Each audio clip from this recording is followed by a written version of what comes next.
Hello and welcome to our Minecraft live stream, The Secrets of Passover. We have Unbroken 144 who is going to be guiding us tonight. I don't know what to call it, sir. Hello, everybody. Welcome to the OAG Bible Build server, and we have another awesome holiday stream for you. And today, as you heard, we are talking about the secrets of Passover. As you know, we on this server don't talk about what just everybody else talks about, not the same boring old stuff, but we dive deeper and go into the secrets of things that God really wants you to know, because his truths are deep. I mean, like, mind-blowing deep, and we usually just nick the surface. So we're going to talk about Passover, and of course right now you're like, wait, isn't it Easter? What's Passover? But well, just between us, they're the same thing. We just now in English call it something different. So let's dive deep into this Passover season where we're celebrating the death and resurrection of our Lord Jesus Christ, and why it's such a big deal. All right, all of us, let's go to the beginning. As you notice, almost every episode we always go back to Genesis, and it just seems like everything always has its beginnings in Genesis. Imagine that. And today we talk about Passover and how is it connected to Adam and Eve. So let's run over to our first Bible reading of the day. And so we're here as always in the Garden of Eden, back when everything was perfect. There was no sin. This was the amazingness God wanted us to experience. The gems everywhere. Just like, who even cares about gold? It's just everywhere. Flowers, never wilting, amazing fruit. This is my favorite tree right here. The pink one. The pink one. Is that because you built that tree? Maybe. What is the name of this type of tree, Mike? Beautiful. Mushroom. All right, our first reading. Could someone read for us? Let's see. Oh wait, it is not here. It is the other Bible verse. We have a lot of Bible verses. This book here. And we need someone to read part where it's talking about what God warned Adam and Eve about. So God makes Adam and Eve, breathes the breath into them, and we come to the part where God says there's something you should not do. What was that? What did God say Adam and Eve shouldn't do? Eat the fruit? Eat the fruit. Exactly. Don't eat the fruit. And what would happen if they ate the fruit? They will die. Yeah. So start at verse 17. So Genesis 2. Start at verse 17. Someone there? Can read that for us? Is it what you have up on the screen? Sure. Yep. Yes, I'll read it. And Jehovah God took the man and put him in the Garden of Eden to dress it and to keep it. And Jehovah, sorry, it's so small, the screen for me. And Jehovah God commanded the man, saying, of every tree of the garden thou mayest freely eat, but of the tree of the knowledge of good and evil, thou shalt not eat of it. Perfect. And guys, I want to first give a shout out to those of you joining us live. Hi, Benevolent Kamikaze. Hi, DT Mullins. Thanks, guys, for joining us on the stream. If you are joining us live, please let us know you are here. Feel free to participate, and I'll try to watch your as we go along the Let me service. give a couple shout outs here. Our returning friend here, DT, thanks for joining. And our ever benevolent Kamikaze, thank you for coming. So, and as they said, and the rest of you said, and as we just read, oh, and Oh wow, we got Eli in house. Great. And Andrew. Nice. Welcome And everybody. All right. So what was it again? Bible prophecy made clear. Awesome. We got a nice mixed Sweet. multitude here. Yes, we do. Oh wow, we got kids joining us too. Awesome. We'll keep it simple as much as we can. All right. So in the beginning, what did God say don't do? Don't eat the tree. Or don't eat the fruit of the forbidden tree, this tree right here, because what would happen? They would die. They would surely die. It would surely die. And actually, maybe Mike, you know this, right? But the Bible, when it says surely die, that's how we say it in English. But in the Correct. Hebrew, it was different. What was it? What I've studied is they will die the death. Yeah. Or like you die and you will die. It's almost like you're going to doubly die or Yeah. something like, I mean, not going to be pretty. Doubly die. I die. So God was serious. You're going to die. Don't eat the fruit. But we know the story. We know Adam and Eve, well, especially Eve. She was hanging out by the tree. She meets the serpent. The serpent says, "You won't surely die." She eats the fruit. Adam eats the fruit. And what happened? Did they die? No, they didn't. Well, they didn't die right then. Yeah, they didn't die right then, but it seemed like God was kind of clear that they were going to die. Like, you're going to die dying. He didn't say like, in 1,000 years you'll die. Something happened. What happened? And let's read that. It's the last verse of chapter 3. I think to me is a real important one. Genesis chapter 3, verse 24. Or sorry, verse 28. It says, wait, this is, oh, that was a book in my inventory. So verse 24 says, "So he, God, drove out the man, and he placed at the east of the Garden of Eden the cherubim and the flame and a sword which turned every which way to keep the way of the tree." So God kicked them out. But before he did that, God did something amazing, which is verse 21. "And Jehovah made for Adam and for his wife coats of skin and clothed them." For years, I overlooked this detail. I miss that all the time, but what's the importance of God giving Adam and Eve skins? Like, where did those skins come from? Yeah, Animals. That's such a crucial detail that it's easy to overlook.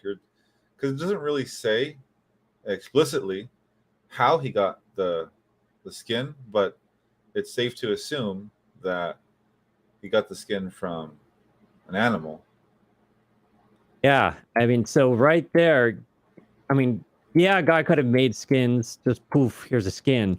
But even once we just read to the next chapter, we have Abel offering a lamb and God accepting the sacrifice. So God initiated the sacrificial system right away, probably did it right here in Eden, starting with these maybe 1 or 2 sheep that God showed Adam and Eve, here's what you're going to have to do from now on. You're going to kill a lamb,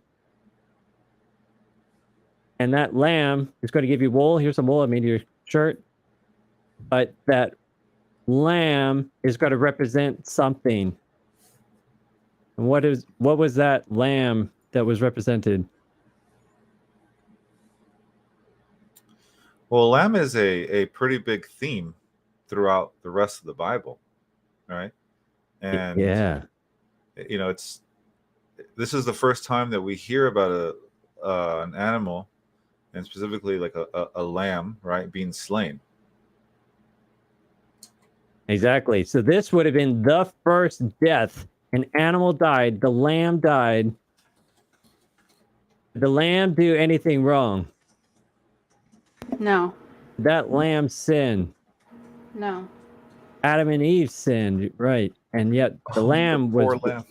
yeah, the lamb or two. That lamb slain at the foundation of the world, in Revelation we're told, was Jesus Christ. And yeah, Christ didn't die exactly that day, but Christ said, this lamb that's dying here in Garden of Eden is going to represent me when I die someday. And this So is the plan was already in place, is what you're saying. the plan of salvation, the plan of Christ promising himself to come and die, yes, was promised here. And when God says something is going to happen, it's interesting. In the Bible, he often uses the present tense. Like we're going to talk about today, when the Israelites are practicing the first Passover, they're still in Egypt, and God is using in the present tense that I have already liberated you from Egypt. They're still there. They still haven't, God still hasn't destroyed the army, but he says, I have already liberated you. And it's same thing for Adam and Eve here in the garden. God's going to say, I have already made a way for your salvation, because I have paid the price even today, but in the future I will die. And I consider this the first Passover, because they should have died. God could have pulled back their life that day, but he passed over on that judgment and passed that judgment over to the lamb that died that day, representing Christ. So I would say first Passover even started here in Eden. That's That's an really interesting way. Yeah, that's a really interesting way to help understand it, right? Because yeah, we know the Passover as when the angel of death passed over the Israelites, but that wasn't the first time that death passed over God's people, right? The first one was here in the Garden of Eden. If you think about it now, like these are the little details that are easy to overlook. If I had one book in the Bible to keep and lose everything else, I might just keep Genesis, because it has everything in it. No, the book is so good. It's like my favorite book. All right, let us now go to the very first official Passover by the name Passover. We're going to go forward in time from Eden to the time the Israelites were in Egypt, in the land of Goshen. And while we're heading over there, look at our comments. I want to give a shout out to Daniel, who's joining us. And wow, so you answered the questions as we go along. That's awesome. Glad you guys could join us. And I see we've been joined also by, wow, no soy Caesar. Caesar used to be like my original handle. I was Cyber Caesar. Oh, that's so funny. Cool. All right. All the way from Mexico. And then we've also got Miss Sparkles is here. Welcome. Yeah. All right. Let us swing over to our Passover build. And if anybody doesn't make it, maybe help teleport some of our friends. Yep, I'm working on it. All right. So welcome to the land of Goshen. This is our newest build. And definitely thank you, DT, to all the other people in the group who helped us build this new build. And if you're not already a member of the guild, we welcome you to join us. And we have days when we construct stuff and do research, try to make it as accurate as we can. I mean, I can't say this is perfect, but the idea was that the ancient Israelites in Goshen probably followed a very boxy style of home. It was pretty much squares, rectangles, like what you see here. And they carried this architecture, it appears, even to the land of Judah and the land of Israel when they entered the promised land. And they're often called the four-room house, four-room home, because you would have like a room here, another room here, and a room here, maybe. So like 4 little rooms.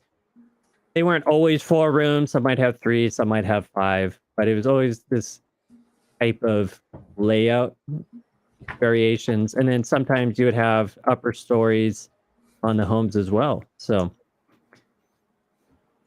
we try to do our best, and archaeology has indicated that there were special frames around the doors, to which then the door hinges would have swung And there would have been a little trench, a little area in front of the door where water could collect.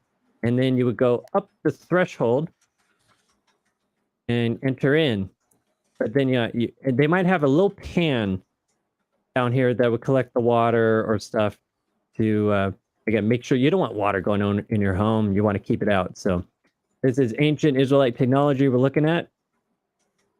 And this is significant for Day of Passover. So we got some animals here. Are these going to be the right animals to sacrifice? Maybe we should have our kids answer. Did God want us to sacrifice bunnies on Passover? Bible prophecy made clear. Let's know what they say. For bunnies to sacrifice. Because it's Easter, right? We should sacrifice the bunnies. No? Yeah, no? Is that... No. No? Oh, okay. Yeah, no. Don't sacrifice the bunnies. What about llamas? Were llamas sacrificed on Passover? No. I don't know how No. native they were to Israel either. Hey, these guys just showed up here. We didn't quite have the They heart. did, right? These. Yeah, I don't know what happened to the trader, wandering trader, but they just showed up. Maybe they came from the east. So let's read what the Bible says the Israelites were supposed to do. And all right, so the kids say no, the bunnies and llamas were not supposed to be killed in Passover. That is correct. So let's dive into the Bible, Exodus 12. And so we hear, now the Lord spoke to Moses and Aaron in the land of Egypt, saying, this month shall be your beginning of months. So God's now saying, I'm going to make a new calendar for you. And it's going to start this month. So imagine a calendar starting in springtime. And it shall be the first month for you of the year. And then on the 10th day of the month, every man shall take for himself a lamb, according to the house of his father, a lamb for the household. And if the household is too small for the lamb, let him and his household next to him take it according to the number of the persons, according to each of the man's needs. So basically, get a lamb. If a lamb's going to be more than you need, so ask your neighbor, have your neighbor come join you. One lamb will cover multiple people. Lamb could be pretty big, by the way. And it says a lamb of, I think it says a lamb 1 year old. Did I miss that? I learned that a sheep actually gets pretty close to adulthood in 1 year. So we're not talking about itty bitty sheep.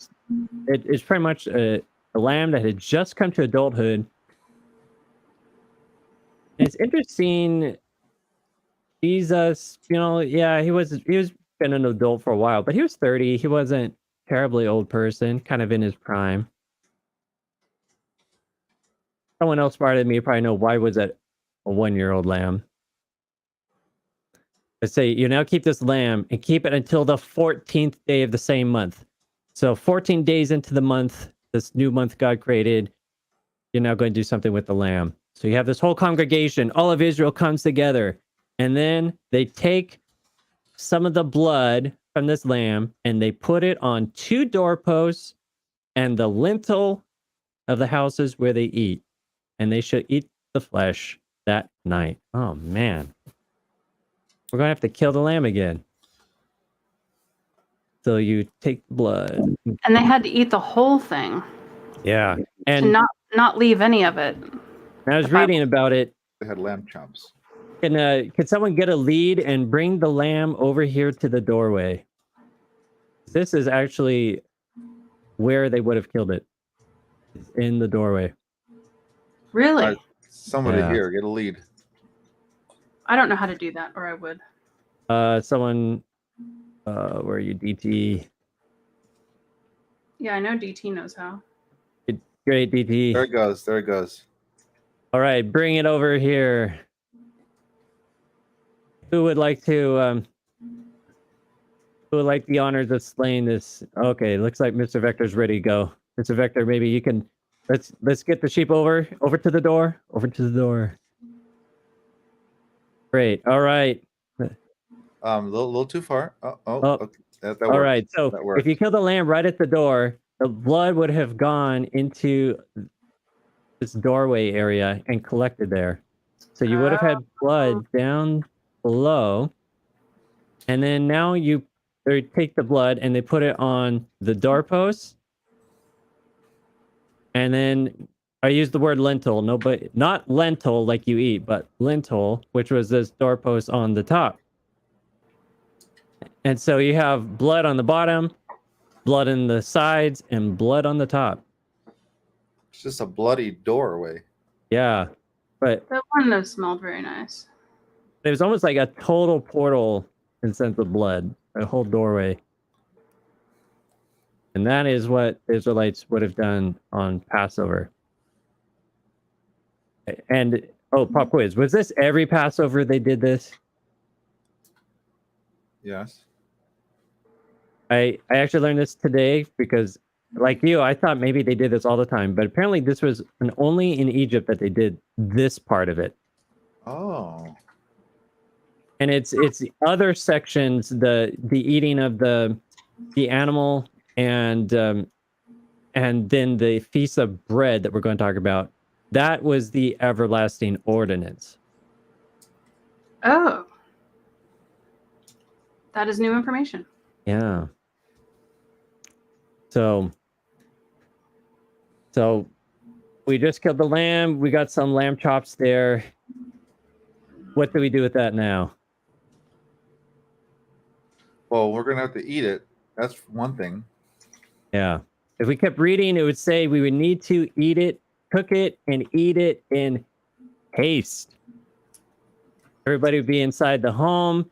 Let's say all the neighbors, everybody would be together in one place where the door is, painted with the blood. And we would sit down. Yeah. Oh, yeah. Good. Got somebody cook the lamb chops there. I always wondered if they did every single house or if they just actually gathered in to Like the small bigger groups? houses and just small groups? into small groups and stayed in small groups so they didn't have to do every house for that night. Okay, so this is another detail I just picked up studying this today. It says, and they shall take some of the blood and put it on the two doorposts and on the lintel of the houses where they eat. So yeah, it was not every single home. It was just the ones in which they're eating. So yeah, neighbors would have been together or families would have been together eating, and they would have been eating overnight. So it's supposed to be a feast eating over the period of the night, and what they don't finish then, they would get rid of that food, destroy it by burning it. And pop quiz, right? We've been talking about it. What did the lamb symbolize? Jesus. Jesus. So if they're eating the lamb and it's supposed to eat all of it, what is that supposed to represent?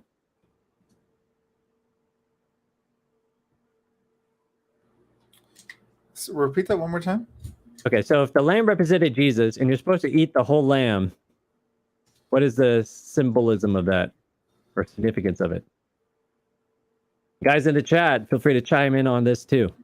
I'm really stumped. I'm sorry. I guess it would have to do with like a complete work had to be done because the whole lamb had to be consumed, right?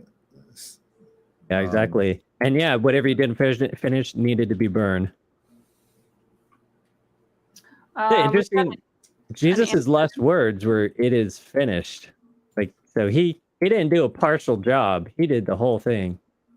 And then, yeah, Ellie Gray says, accept Jesus into your heart. So complete acceptance of Jesus. Yeah, I think that's another one too. Like, we can't just have partial acceptance of Jesus. And just kind of be there for him, kind of lukewarm, right? He says, I want you hot or cold. I want you like, you're either with me or against me.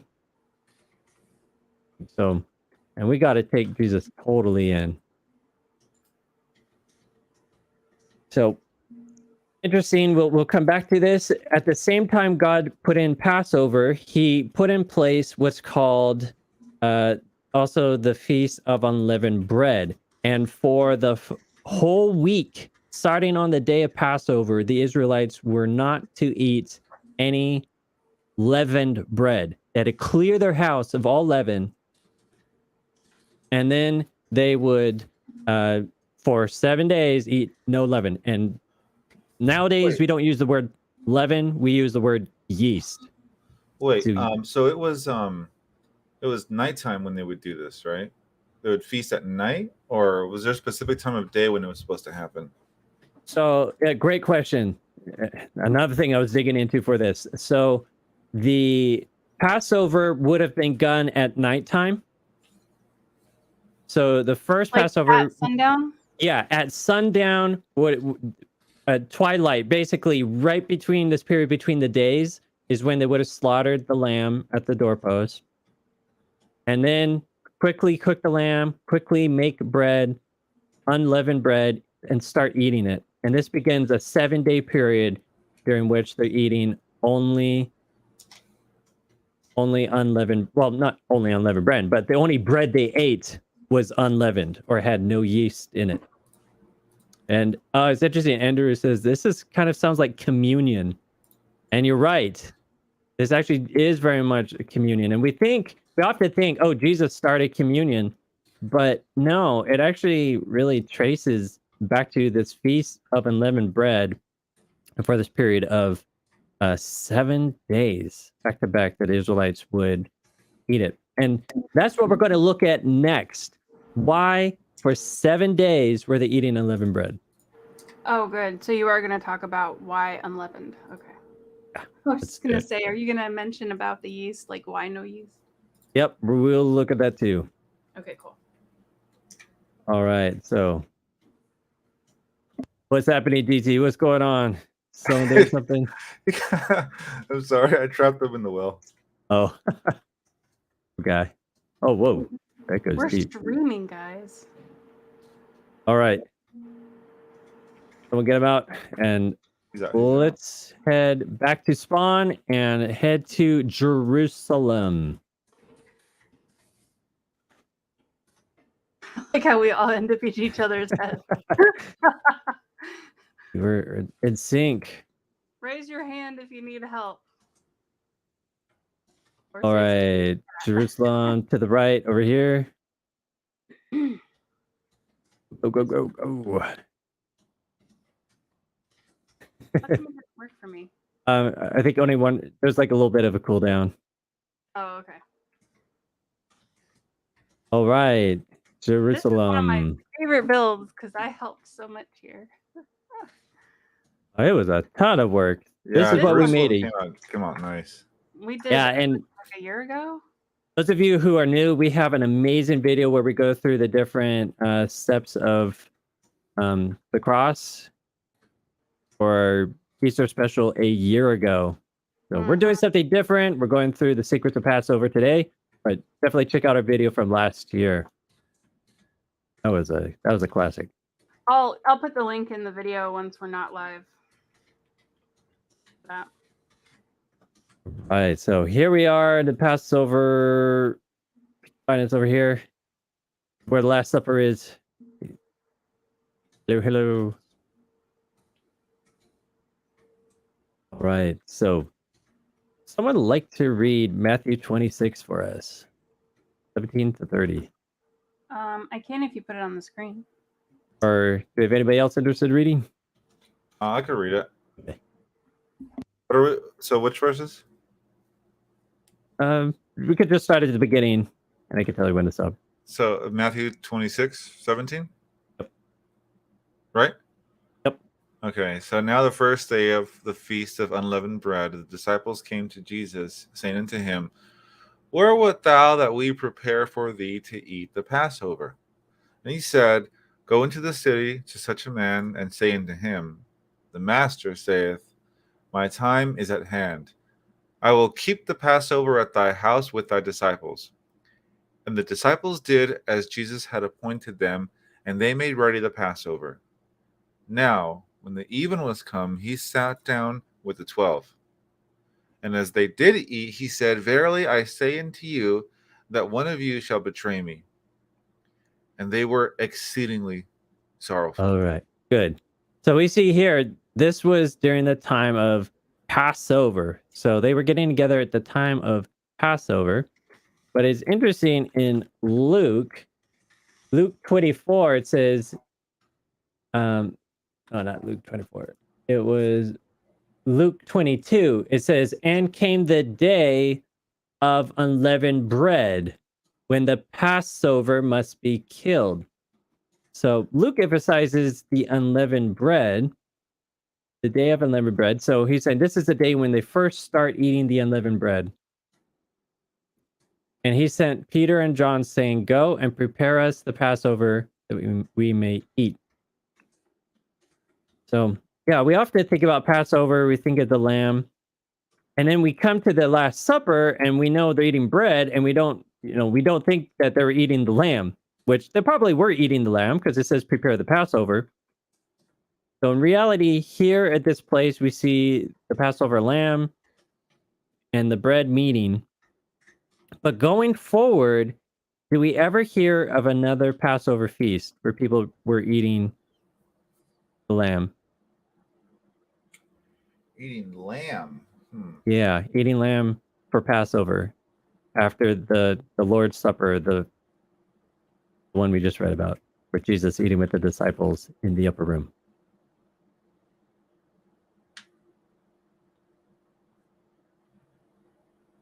I'm trying to think. So another time when they ate lamb that wasn't Passover, and it was after they had communion?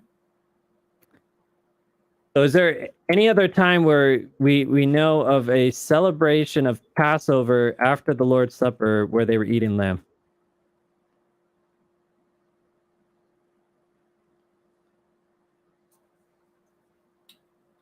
I can't think of one right now. We have an answer in the chat if I can put it up. He says Egypt. I mean, definitely that was when they ate the lamb. And I would contend that what we just read also, they ate.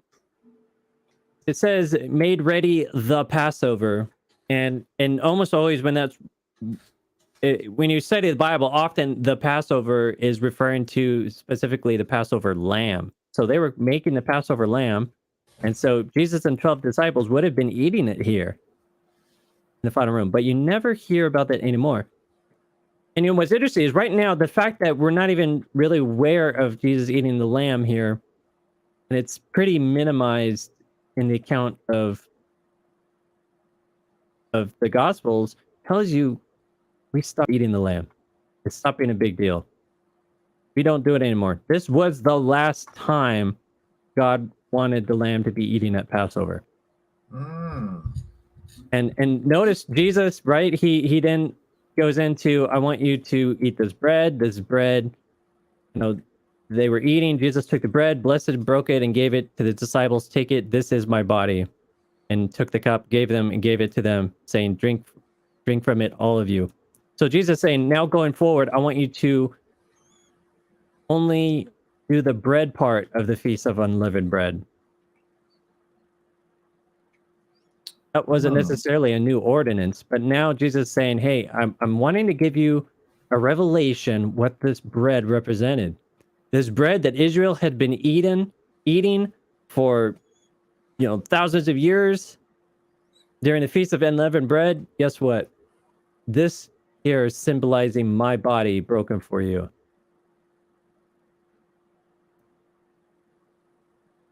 And now that comes to the question of why was it unleavened bread? Or why was there no yeast in it? Yeah, why was there no yeast in it?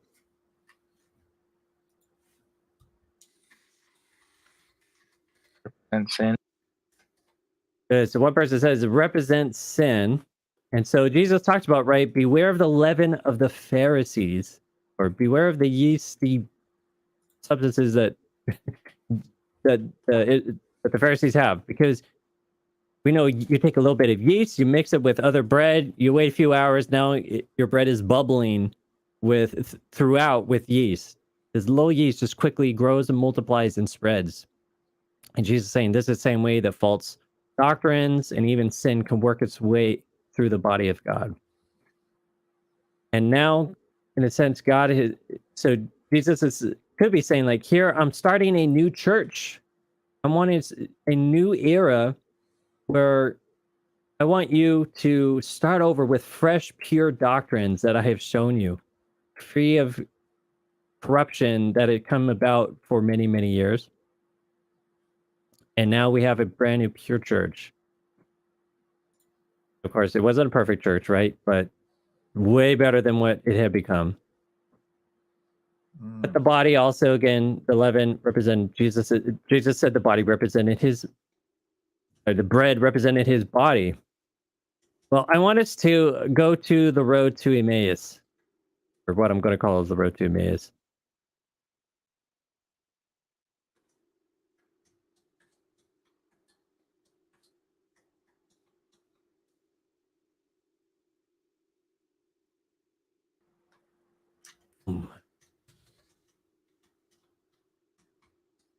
Oh, okay. Will someone like to read to us Luke 24?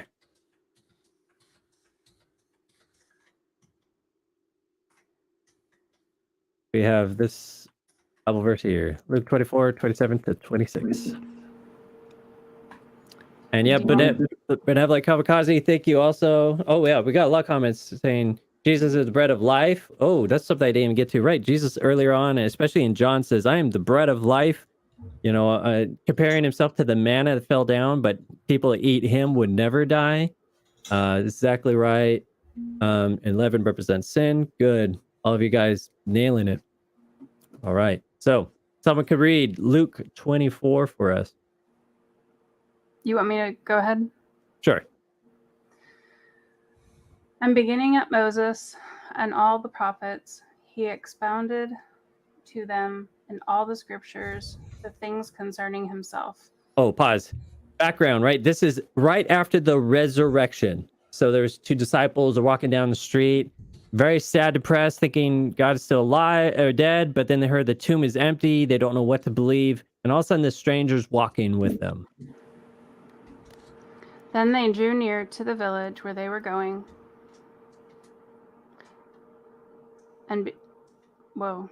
And he indicated that he would have gone farther. But they constrained him, saying, Abide with us, for it is toward evening, and the day is far spent. And he went in to stay with them. Now it came to pass, as he sat at the table with them, that he took the bread, blessed and broke it. So what were they eating? Bread. How many days after Passover is this? Depends on how you count it, but 2 or 3 days, right? So Jesus died, let's say, on Friday.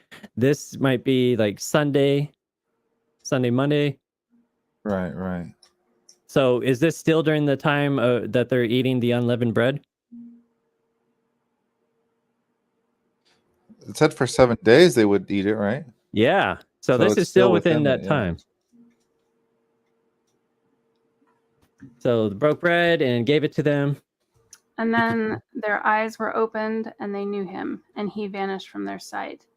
And then they said to one another, Did not our heart burn within us while he talked with us on the road, and while he opened the scriptures to us?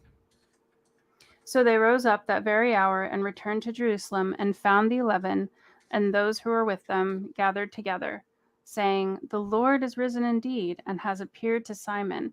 And they told about the things that had happened on the road, and how he was known to them in the breaking of bread. Now as they said these things, Jesus himself stood in the midst of them and said to them, Peace to you. So isn't it interesting that during this time, Israel's eating, or the Jews are eating the unleavened bread, Jesus, the Israelites, or, well, I can't talk today. The disciples are talking about, is Jesus alive or not? The big question was he resurrected? What does resurrection and Jesus's death have to do with leaven? Do any bells go off for anybody?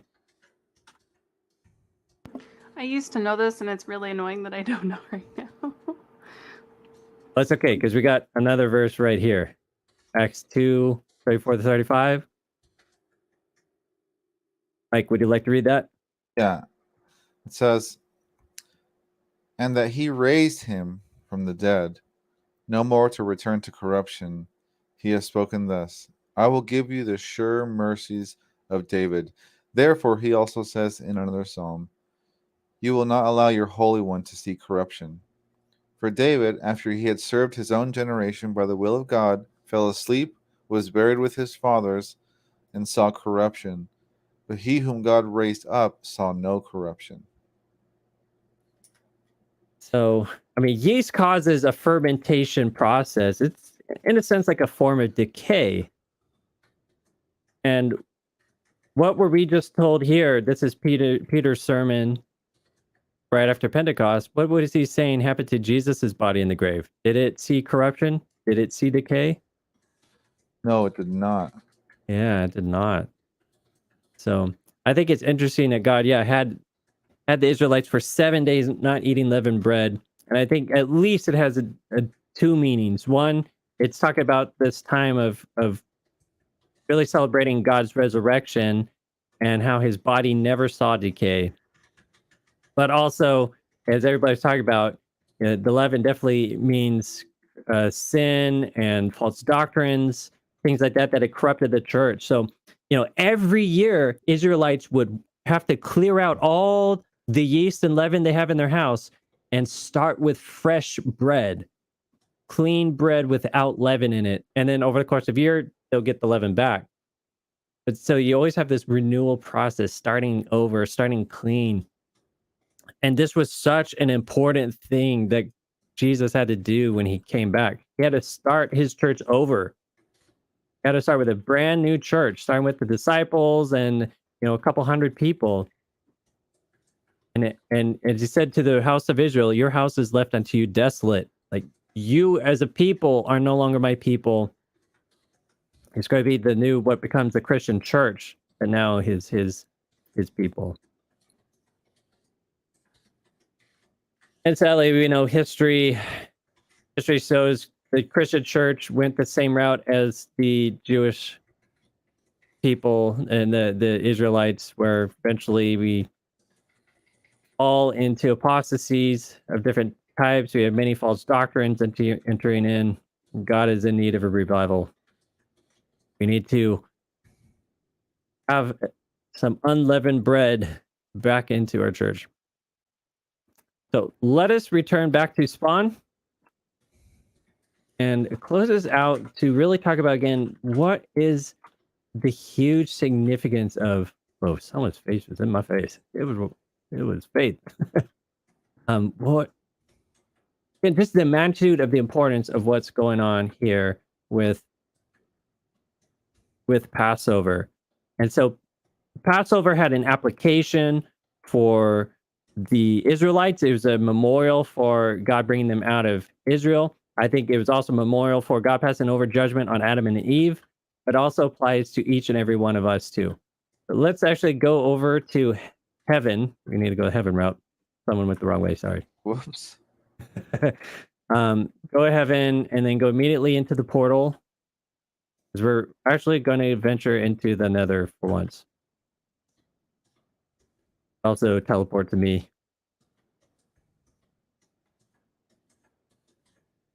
I did right. I made it to heaven. Yay. All right, and then I lost everybody.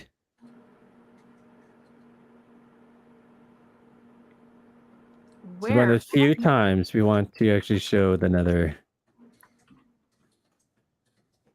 Well, I'm in heaven, so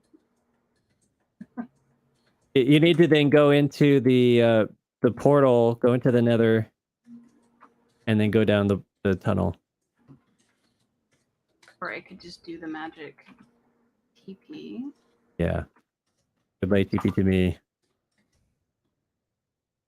This is disturbing compared to Yeah. I know. Oh no, did we lose somebody? Oh no! Oh no, Yappy. Oh no! Oh, oh no. You have sinned. Yeah, And we we've fell from a high fallen horse. into the You're- We're lake of sorry, fire. Anthony. The wages of sin is death, my friend.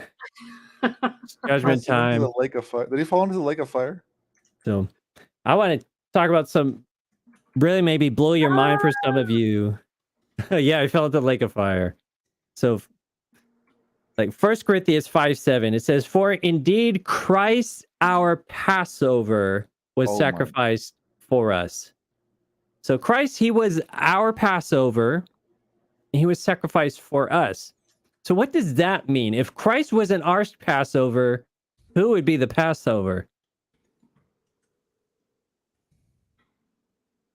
If Christ wasn't our Passover, we would still be sacrificing lambs. Will we? Because weren't the lambs just representing Christ that was going to be our Passover? Right, right. So who would be the Passover if Christ wasn't our Passover? You mean who would have to pay the penalty? Yeah, Well, we would. that's right. And check it out. Some more verses. "And walk in love, and Christ also has loved us and given himself for us, an offering and a sacrifice to God for a sweet and smelling aroma." And there's a lot of other verses you can go and check out. Hebrews 8 to 10, like the whole chapters. Revelation 5:6, Revelation 13:8, Ephesians 5:2. We just read that one. So again, yeah, what would happen if Christ wasn't our sacrifice? If you go into Zephaniah, who reads Zephaniah, right? Zephaniah. Oh, Zephaniah. Yeah, chapter 1, verse 7, it says, "Hold your peace at the presence of Lord God, because the day of the Lord is at hand, for the Lord has prepared a sacrifice." So God is a sacrifice. He has bid his guests, and it will come to pass in the day of the Lord's sacrifice that I will punish the princes and the king's children and all who are clothed with strange apparel.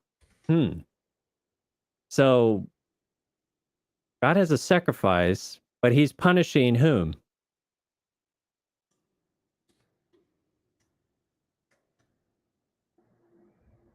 All right, let's look at the next one. Jeremiah 46:10.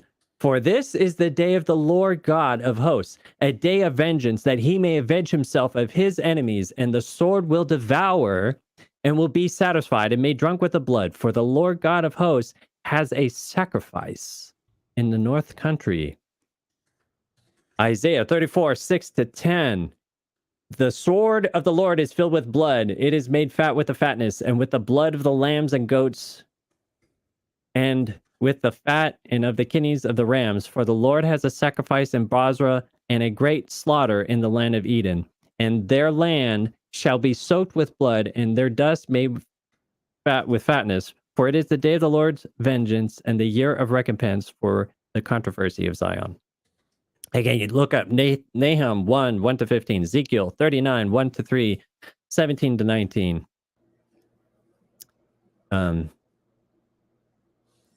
I mean, basically, the story is, if Jesus was not our sacrifice, if he wasn't our Passover,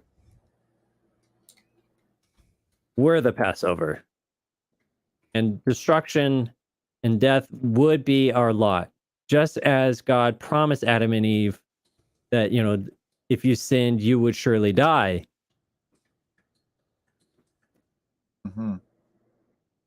So it's so important for us to understand that Christ was our sacrifice. He has endured that punishment. He experienced a very special death. And this is a whole Bible study in of itself that we'll do someday. He experienced not the first death, not just a death. He experienced what Revelation calls the second death.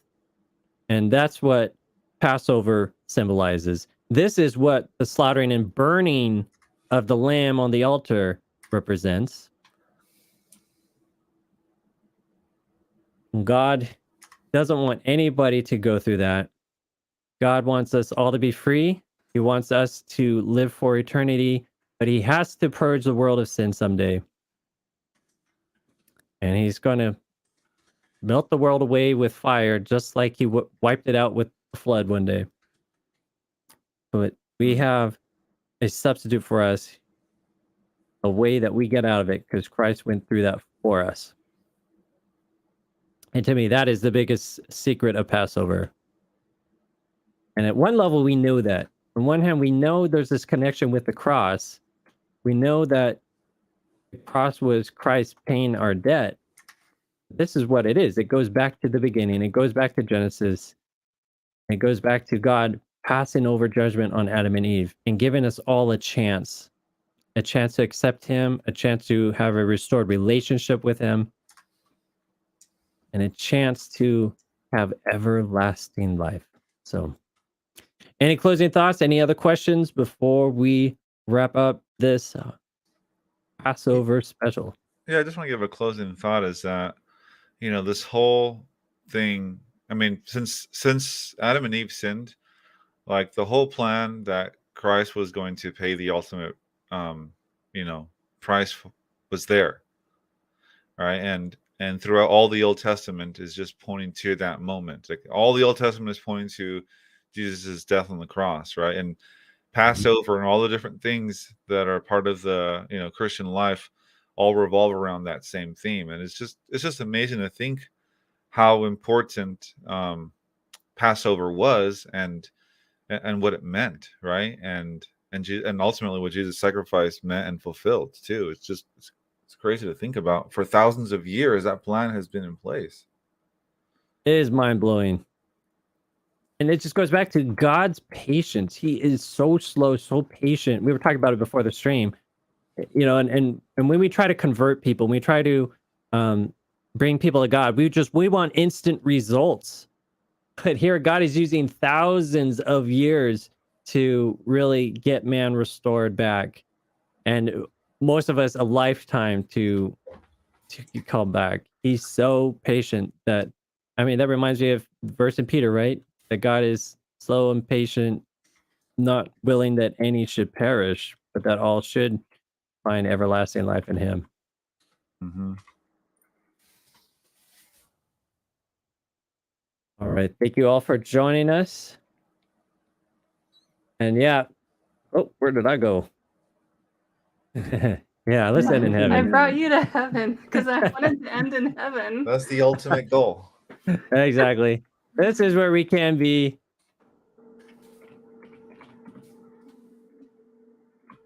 And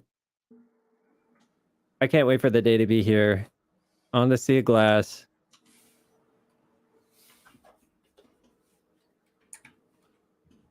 Even in the presence of God. I know. I think about that so much. It'll be crazy to have that bond back, that none of us have had all this time. Okay, I just got to do this because in mine, it looks so cool. Actually, while we're here, that reminded me. We're going to continue having fellowship even in heaven. Because we know the Israelites had a table of showbread. And the table of showbread is supposed to be an image of, or part of a reflection of a larger pattern, the pattern that's in heaven. And it's going to be awesome being able to eat bread in heaven through all of eternity. And it probably will be the manna, which Bible says is the bread of angels. What it's called? Yeah. So that's interesting. How it even all comes back to that. I love how God just uses the same imagery, the same lessons again and again and again throughout the whole Bible. Mm. To me, that is proof that it is written by one master genius and not just 50, 60 different authors over a period of time. And yeah, each human contributed, added their own flair, but God's hand was really behind the whole book. I lost you. Where did you go? Andy Bruce says manna equals, what is it? Yep, that's right. Israelites didn't know what it was. What is it? All right. There you are. I found you. Oh. There you go. Look right at me, and then you're talking to the camera. The camera, look into my eyes. All right, bye-bye, and we'll see you next time. And keep reading your Bible, keep asking the questions. Join us on Discord if you haven't already. And we... oneacquarttheguild.com. You can go there to join our Discord and get in on the fun next time. Yes, we see you, DT.